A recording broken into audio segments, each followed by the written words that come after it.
Hello and welcome to my channel only competitive. আজকে আমরা 1885 থেকে 1911 পর্যন্ত যতগুলো ইম্পর্ট্যান্ট সাল আছে তা আজকে আমরা এই ভিডিওতে আলোচনা করব।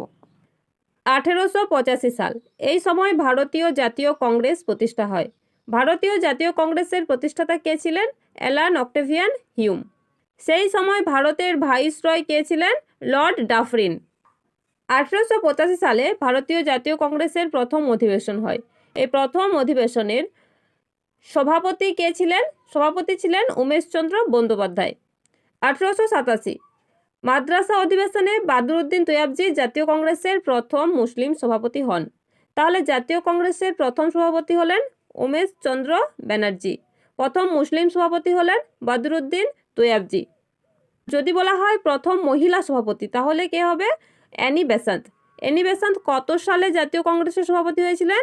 1917 সালে।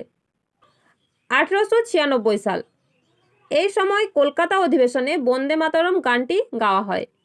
বন্দে মাতরম গানটা কে লিখেছেন? বঙ্কিমচন্দ্র চট্টোপাধ্যায়। এই গানটি কলকাতা অধিবেশনে কে গেয়েছিলেন? রবীন্দ্রনাথ ঠাকুর। জনগণ মন গানটি কত সালে কোন অধিবেশনে গাওয়া হয়? 1911 সালের কলকাতা অধিবেশনে গাওয়া হয়।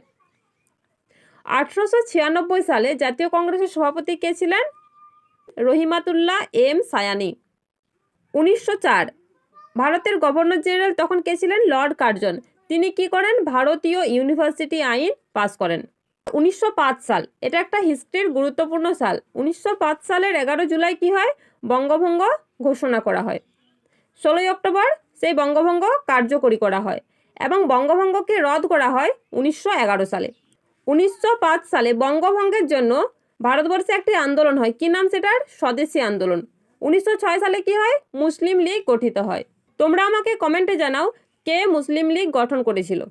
1907 সাল কংগ্রেসের সুরাট অধিবেশনে নরমপন্থী এবং চরমপন্থী দল বিভাজিত হয়। তাহলে 1907 সালে কংগ্রেসের অধিবেশন কোথায় হয়েছিল? সুরাটে হয়েছিল। এই অধিবেশনে কি মূল ঘটনা ঘটেছিল? নরমপন্থী এবং চরমপন্থী বিভাজিত হয়ে যাচ্ছে। এই সময় সভাপতি কে ছিলেন?